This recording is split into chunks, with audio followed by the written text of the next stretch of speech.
Kensuke had gone off octopus fishing. I had stayed behind to finish a shell painting, or so I had told him.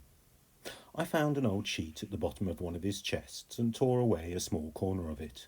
Then I knelt down at the table, stretched it out, and painted my message on it in octopus ink.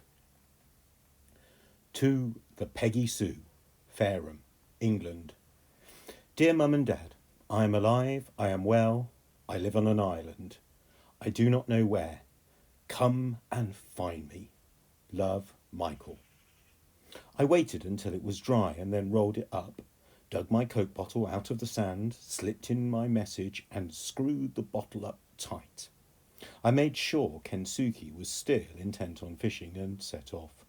I ran the entire length of the island, keeping always to the forest, so there was no chance Kensuke could see where I was going or what I was up to. The gibbons howled their accusations at me all the way, the entire forest cackling and screeching its condemnation. I just hoped Stella would not bark back at them, would not betray where I was. Fortunately, she didn't. At last I reached the rocks under Watch Hill. I leapt from rock to rock until I was standing right at the very end of the island, the waves washing over my feet.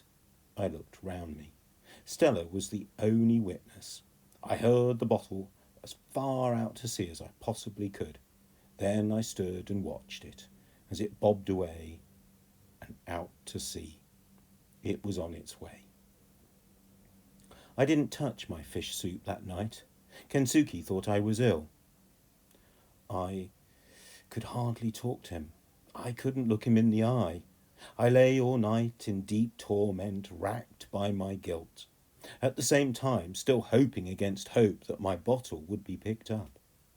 Kensuke and I were at our painting the next afternoon when Stella came padding into the cave. She had the Coke bottle in her mouth. She dropped it and looked up at me, panting and pleased with herself. Kensuke laughed and reached down to pick it up. I think he was about to hand it to me when he noticed there was something inside it.